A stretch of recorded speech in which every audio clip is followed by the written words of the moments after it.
पिछले क्लास में हम लोगों ने 15 क्वेश्चन देखे थे ऑब्जेक्टिव का। आज हम लोग उसके आगे देखेंगे।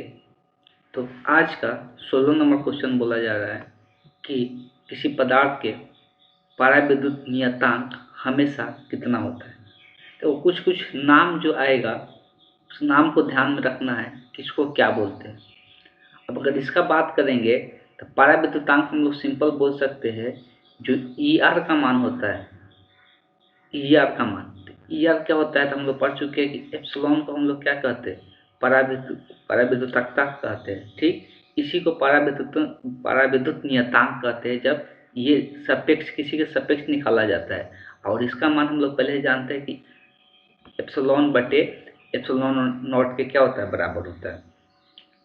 और ये किसी माध्यम का पराविद्युता होता है और ये वायु का होता है या निर्वात का पराविद्युता होता है। ठीक तो हम लोग पहले से जानते हैं कि किसी माध्यम का पराविद्युता का मान क्या होता है, अधिक होता है और इसका मान कम होता है। जब अंश अधिक होता है और हर कम रहे तो इसका मान हमेशा क्या होता है, 1 से बड़ा होता है। इसका मान हमेशा क्या होता है, 1 से बड़ा होता है। तो पराविद्युत हम लोग ये भी बोल सकते हैं कि ये क्या होता है, एप्सिलॉन आर का मान होता है जो कि हमेशा कितना से 1 से बड़ा होता है। ठीक है, अगला क्वेश्चन देखते हैं।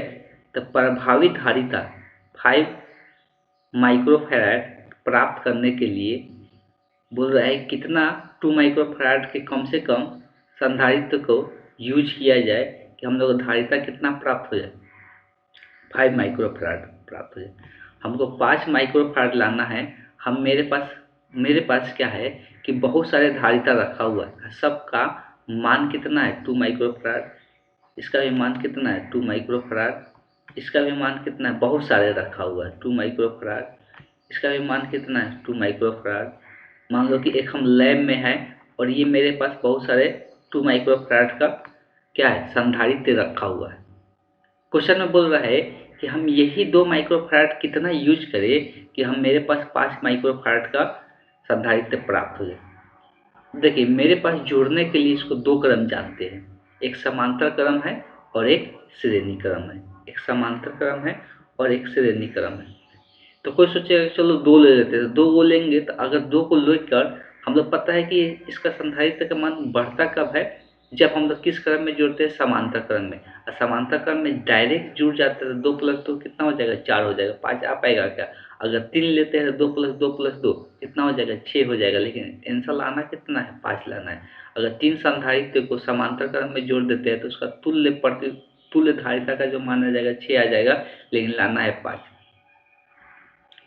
तो क्या किया जाए, तो आप कोई सोचेगा कि चलो 2 श्रेणी क्रम में जोड़ देते हैं या 3 श्रेणी क्रम में जोड़ देते हैं। तीनों को अगर श्रेणी क्रम में जोड़ेंगे तो हमेशा ये 2 से कम आएगा। अगर सबको श्रेणी क्रम में जोड़ते हैं तो बताए थे कि जो तुल्य धारिता आता है, जो तुल्य धारिता आता है श्रेणी क्रम, पहले से जितना रहता है उससे क्या होता है, कम होता है। पहले से जितना रहता है उससे क्या आता है, कम आता है।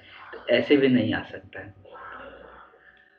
तो पहले क्या किया जाए, हम लोग को एक के लिए प्रॉब्लम हो रहा है ना, पहले हम लोग 2 को क्या करते हैं, 2 को समांतर क्रम में जोड़ देते हैं। पहले क्या करते हैं, 2 को समांतर क्रम में जोड़ देते हैं।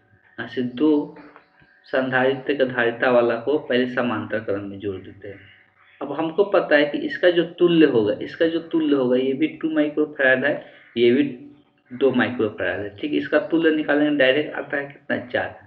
अब एक का कमी रह जा रहा है, तो अगर एक हम डायरेक्ट इसमें जोड़ भी देते हैं, अगर 4 आ गया और एक किस क्रम में जोड़ देते हैं, यहाँ पे मान लेते हैं कि अगर एक यहाँ पे हम किस क्रम में जोड़ देते हैं, अगर यहाँ पे हम एक किस क्रम में जोड़ देते हैं, अगर श्रेणी क्रम में यहाँ पे अटैच कर देते हैं तो 4 के साथ अगर एक श्रेणी क्रम में जोड़ेंगे तो 1/4 प्लस 1/2 अगर कैलकुलेट करेंगे तो ये 5 के बराबर नहीं आएगा, ये 5 के बराबर नहीं आएगा। तो अब क्या करते हैं, यहाँ पर कुछ उपाय करने की कोशिश करते हैं। अगर पहले हम 2 क्या करें, 2 को श्रेणी क्रम में जोड़ दें। पहले हम क्या करें, 2 को श्रेणी क्रम में जोड़ दें और तब उसके साथ इसको हम समांतर क्रम में जोड़ें। तो पहले 2 इसमें और अटैच कर देते हैं और 2 अटैच करके ये दोनों को हम क्या करते, तो ये दोनों को पहले हम श्रेणी क्रम में जोड़ दिए 2 माइक्रोफैराड 2 माइक्रोफैराड। अगर हम श्रेणी क्रम में जोड़ते हैं ये दोनों को हम श्रेणी क्रम में जोड़ते हैं तो इसका तुल्य देख सकते हो 1/2 प्लस 1/2 कितना हो जाएगा 2/2, कट के 1 बचेगा, पलट देंगे 1 ही आएगा। तो ये दोनों का तुल्य कितना आ जाएगा 1 आ जाएगा। ये दोनों का तुल्य कितना आ जाएगा 1 आ जाएगा। तो जब ये दोनों का तुल्य 1 आ गया तो अब 3 गो बचेगा जो किस क्रम में रहेगा समांतर क्रम में 2 2 1। तो 2 2 1 को जोड़ने से क्या आ जाएगा समांतर क्रम में 5 आ जाएगा। तो डायग्राम मेनली इस प्रकार से हम जोड़ेंगे हमको 5 माइक्रोफैराड के संधारित्र का धारिता प्राप्त हो जाएगा। तो धारिता 5 प्राप्त करने के लिए हमको क्या करना पड़ रहा है तो 2 को पहले यहाँ पर समांतर क्रम में जोड़ दिए। यहाँ ये भी समांतर क्रम में ही है लेकिन पहले 2 यहाँ पे क्या कर दिए श्रेणी क्रम में अटैच कर दिए। इस प्रकार से डायग्राम बनाएंगे तो हमको क्या हो जाएगा 5 माइक्रोफैराड के धारिता प्राप्त हो जाएगा। तो इसके लिए हमको कितना कम से कम 2 माइक्रोफैराड के संधारित्र यूज करना पड़ रहा है तो 4। तो इसका करेक्ट आंसर क्या हो जाएगा 4 हो जाएगा। इसका करेक्ट आंसर क्या हो जाएगा 4 हो जाएगा। ठीक है, इस तरह से सोचना रहता है। इसको बिना सोचे हम लोग नहीं बता सकते हैं कि कितना यूज करेंगे। ये ज़्यादातर लैब वगैरह में किया जाता है इस प्रकार से।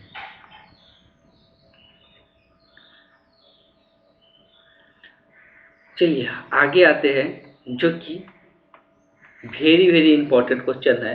इसको ट्रिपल स्टार लगा सकते हैं।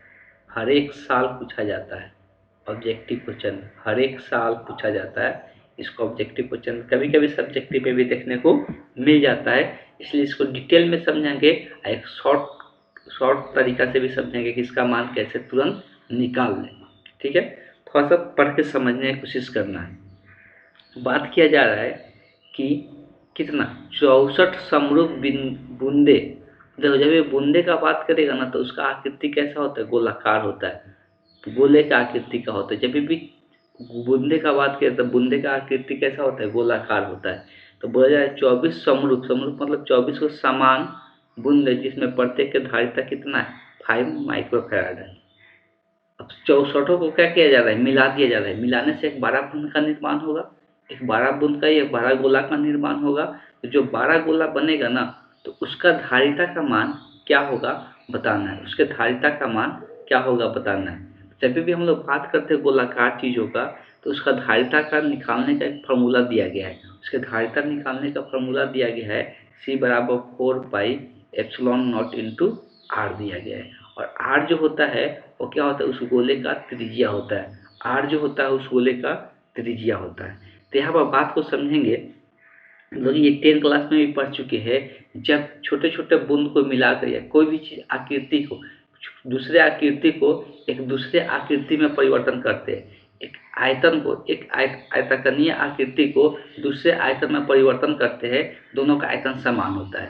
ये भी वो बहुत बार पढ़े हैं कि एक गोलाकार आकृति है जिसको पिघला कर क्या कोण बना दिया गया, जिसको पिघला कर क्या किया गया कोण बना दिया गया, मतलब शंकु बना दिया गया। तो उस केस में दोनों का आयतन क्या होता है सेम होता है। तो वैसे ही जब 64 को बूंदे को मिलाकर एक 12 बूंद बनाया जा रहा है तो 64 जो समरूप बूंदे है उसका आयतन किसके बराबर होगा बड़े जो गोला बन रहा है उसके आयतन के क्या हो जाएगा बराबर हो जाएगा। बड़े जो गोला बन रहा है उसके आयतन के क्या हो जाएगा बराबर हो जाएगा। इस बात को ध्यान में रखना है। चलिए इसका डिटेल में हम लोग बनाते हैं कि इसका मान किस प्रकार से निकलेगा।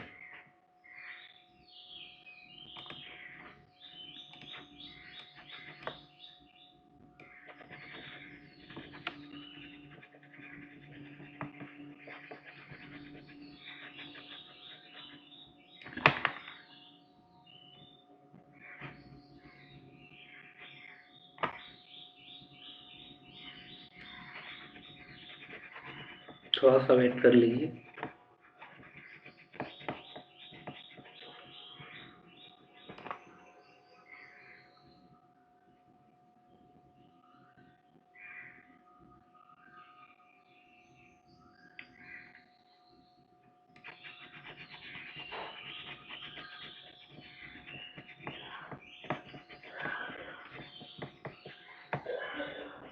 चलिए तो स्टार्ट करते हैं।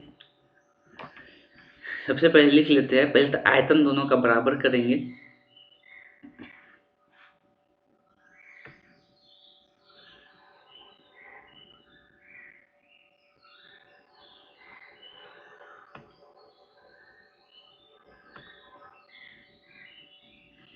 तो 64 छोटे गोले का आयतन बराबर होगा बड़े गोले का आयतन का। ठीक, ये आयतन हमेशा इसलिए 64 गोला का मिलाकर एक बड़े गोला बनाया जा रहा है, तो दोनों का आयतन क्या होगा, समान होगा। 64 इंटू जो गोले का आयतन होता है, छोटा वाला गोला का त्रिज्या स्मॉल आर मानते हैं, बड़े वाला गोले का त्रिज्या कैपिटल आर मान लेते हैं। ठीक है, तो अगर छोटे वाला का बात करेंगे तो 4/3 पाई आर क्यू हो जाएगा आयतन। 64 को 64 से क्या हो जाएगा, गुना हो जाएगा। अब बड़े वाला का आयतन का बात करेंगे तो 4/3 पाई कैपिटल आर क्यू कर लेते हैं। अब देखो यहाँ से जब सबके सब गुना में है तो पाई से पाई कट जाएगा, 4/3 से 4/3 कट जाएगा, तो 64 आर क्यू बराबर आ जाएगा कैपिटल आर क्यू।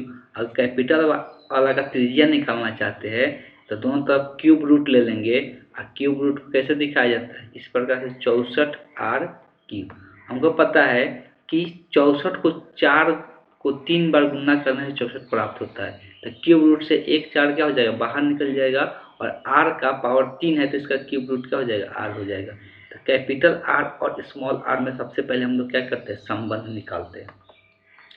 अब बात को ध्यान देना है कि किसका संधारित्र की धारिता दिया हुआ है, तो किसका संधारित्र की धारिता दिया हुआ है, तो जो हम लोग यहाँ पर बात कर रहे हैं, जो छोटा गोला है उसका धारिता का मान दिया हुआ है क्वेश्चन में।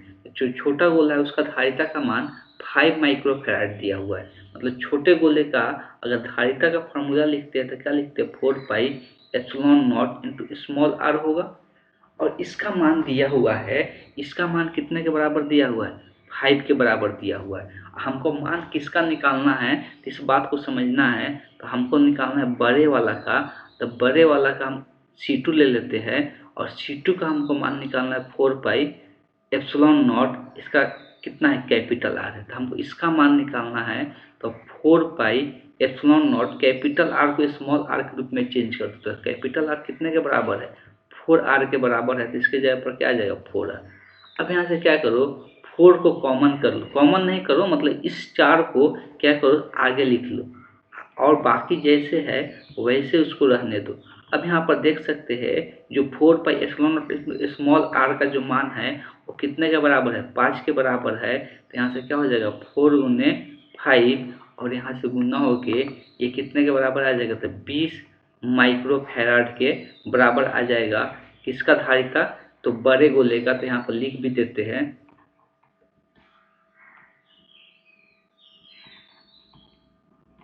बड़े गोले की धारिता, और ये क्या है, तो छोटे गोले की धारिता, ये छोटे गोले की धारिता है और ये बड़े गोले की धारिता है। तो बड़े गोले की धारिता कितना निकल के आ गया, 20 माइक्रोफैराड आ गया। अब देखिए ये जब भी सब्जेक्टिव क्वेश्चन देगा तो इस प्रकार से बनाकर दिखाना जरूरी है, लेकिन ऑब्जेक्टिव क्वेश्चन के लिए ध्यान दे क्या करना है, जब भी जितना भी बूंदे देगा वो हमेशा उसका क्यूब रूट आसानी से निकल जाएगा। क्या बोल रहे हैं, क्यूब रूट, तो क्यूब रूट उसका क्या होगा, आसानी से निकल जाएगा। तो क्यूब रूट आसानी से उसका क्या हो जाएगा, निकल जाएगा।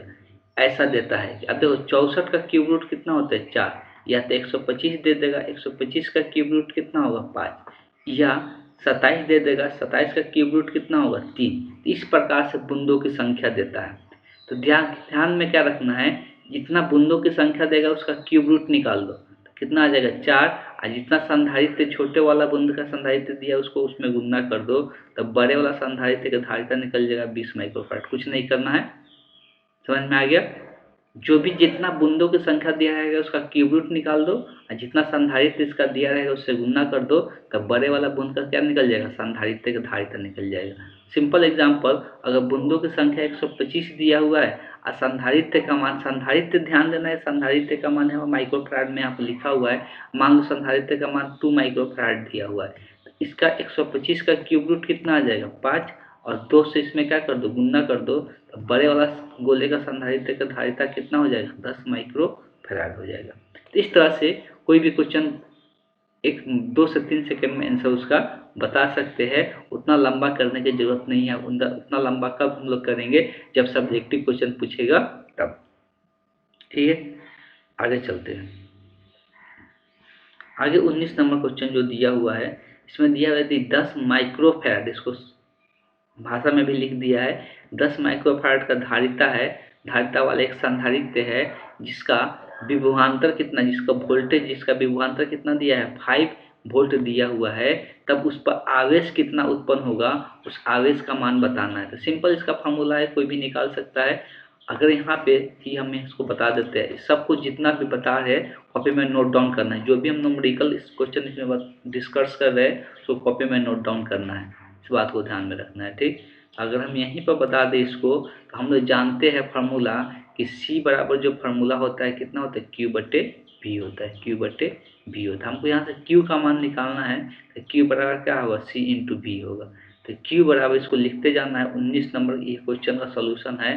तो C का मान जो दिया हुआ है 10 माइक्रो हमेशा जब भी तो इसको चेंज करना होगा, तो माइक्रो को चेंज करेंगे 10⁻⁶ होता है।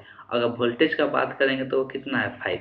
अगर इसको गुना कर दे है तो 5 में 10 से, या 5 को ऐसे ही रहने दो, 10 के पावर 1 है, यहाँ पर 10 के पावर -6 से तक हाथ जुड़ता है, तो 1 में -6 जुड़ेगा तो कितना आएगा 10 के पावर -5। और इसका आवेश का मात्रा क्या होता है कूलम, जिसको हम लोग C से दिखाते हैं। तो कितना आंसर हो जाएगा 5 × 10 के पावर -5 कूलम, जो कि ऑप्शन C सही हो जाएगा। कुछ क्वेश्चन चीज़ें है जो कि याद रखना जरूरी होता है। जिससे 20 नंबर क्वेश्चन का अगर बात करेंगे तो 20 नंबर क्वेश्चन में सिंपल याद क्या रखना है, एक शीशे के छड़ को अगर हवा संधारित्र 2 पट्टिकाओं के बीच में लाते हैं तो उसका संधारित्र का जो धारिता होता है, उस संधारित्र का जो धारिता होता है वो क्या हो जाता है, तो बढ़ जाता है। संधारित्र का जो धारिता होता है और क्या हो जाता है, बढ़ जाता है। इसको याद रखना है। चलिए 21 नंबर क्वेश्चन देखते हैं। 21 नंबर क्वेश्चन का अगर बात करेंगे, बताया जा रहा है कि 2 माइक्रोफैराड और 4 माइक्रोफैराड के 2 संधारित्र श्रेणीबद्ध में जोड़ा जा रहा है, मतलब श्रेणी क्रम में जोड़ा जा रहा है तथा इनके सिरों पर इतना वोल्टेज दिया जा रहा है, तो इसके विभवांतर आरोपित किया जाता है। तो पूछ रहा है कि 2 माइक्रोफैराड में जो 2 माइक्रोफैराड होगा उस संधारित्र का विभवांतर कितना होगा बताना है। इसको थोड़ा सा हम लोग डिटेल में समझने की कोशिश करते हैं। चलिए इस क्वेश्चन को अच्छे से पढ़ लेना है। 2 संधारित्र को श्रेणी क्रम में जोड़ा जा रहा है, जिससे का विभवांतर, कुल विभवांतर कितना था, हम लोग को 2 माइक्रोफैराड में जो संधारित्र है उसका हम लोग का क्या निकालना है, उसका विभवांतर हम लोग को ज्ञात करना है।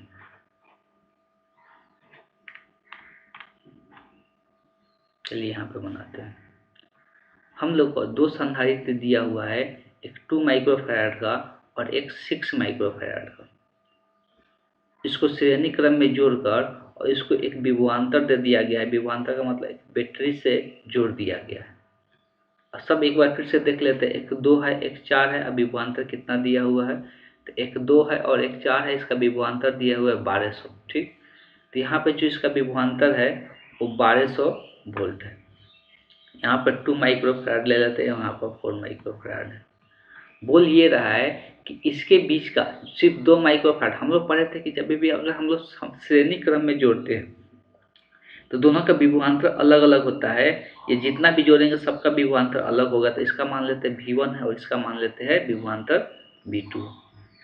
सबसे पहला काम क्या है, इसमें हम लोग ये चीज़ पढ़े थे कि दोनों पर आवेश क्या होता है, समान होता है। और आवेश इसमें दिया नहीं है, तो आवेश निकालने के लिए पहले इसका एक तुल्य धारिता निकालते हैं। तो 2 और 4 किस क्रम में जुड़ा है, श्रेणी क्रम में। इसका तुल्य धारिता का जो मान होगा तो 1/CS बराबर क्या लिखाएगा, 1/C1 + 1/C2।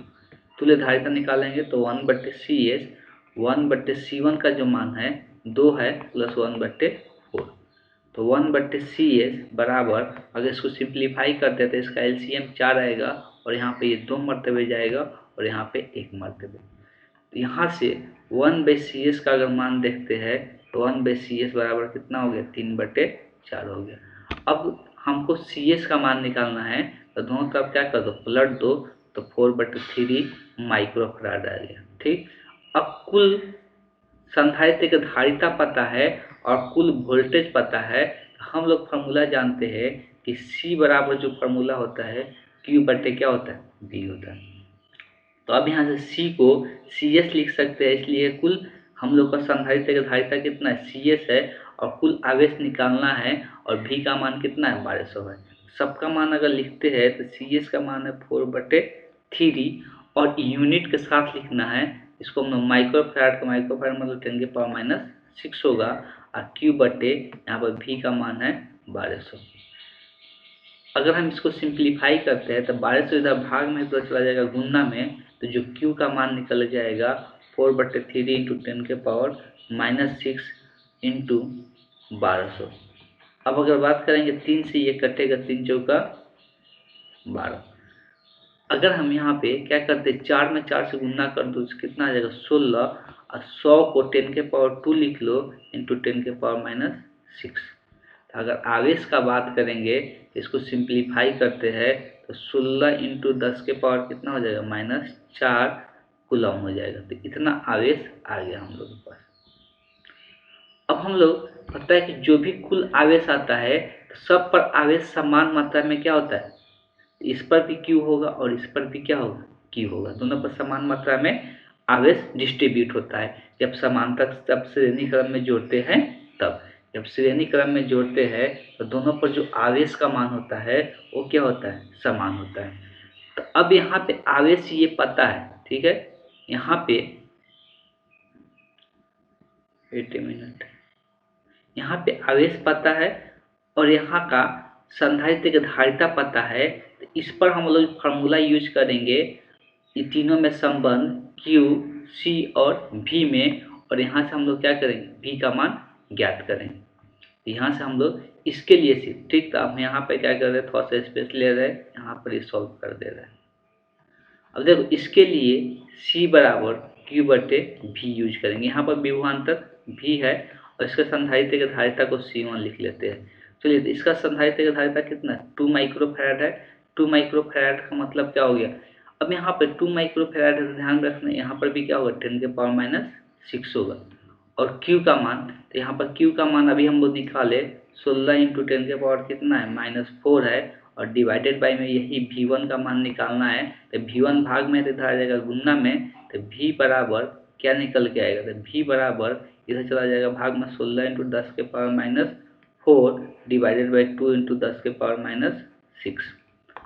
अगर हम इसको सिंप्लीफाई करते हैं, ध्यान देना कैसे सिंप्लीफाई करना है, 2 से ये 16 8 मरतबे कट जाएगा, और 10 के पावर -4 है, नीचे में 10 के पावर 6 है, तो नीचे वाला पावर ऊपर वाला से घटता है, तो मतलब -4 में से घटेगा -6, तो माइनस माइनस प्लस हो जाएगा, तो 10 के पावर कितना बचेगा, 10 के पावर 2 बचेगा, और 10 के पावर 2 का मान कितना होता है, 100, मतलब 8 में 100 से गुना हो जाएगा, कितना हो जाएगा, 800 वोल्ट हो जाएगा। तो यहाँ से आंसर क्या निकल के आया, 800 वोल्ट निकल के आया। इसका मतलब ये है कि जो 1200 वोल्टेज होगा इसको कितना 800 मिल जाएगा, और इसको कितना मिल जाएगा, इसको मिल जाएगा 400, तब जाएगा 1200 पूरेगा। तो अब यहाँ पर हमको सिर्फ 2 माइक्रोफैराड में ही पूछा है वोल्टेज, इसमें वोल्टेज का जो मान आ रहा है कितना आ रहा है, 800 आ रहा है। तो कौन सा करेक्ट ऑप्शन आ जाएगा आप लोग देख सकते हैं। इस तरह से इस क्वेश्चन का करेक्ट ऑप्शन ये हो जाए। अगर यही पूछता कि 4 माइक्रोफैराड में वोल्टेज का मान कितना होता तो 400 हो जाता, ठीक, लेकिन यहाँ पर 2 में पूछा तो 2 में कितना होगा, 800 होगा। अब यहाँ पूछा एक समांतर पट्टिका में संधारित्र प्लेटों के बीच में एकांक आयतन, एकांक आयतन में संचित ऊर्जा। जब भी एकांक आयतन में संचित ऊर्जा का बात कर रहा है, मतलब ऊर्जा घनत्व का बात किया जा रहा है, और ऊर्जा घनत्व का फार्मूला बता दिया गया है, कितना होता है, हाफ एप्सिलॉन नॉट ई के स्क्वायर के बराबर होता है, हाफ एप्सिलॉन नॉट ई के स्क्वायर के बराबर होता है। तो इस बात को ध्यान में रखना है।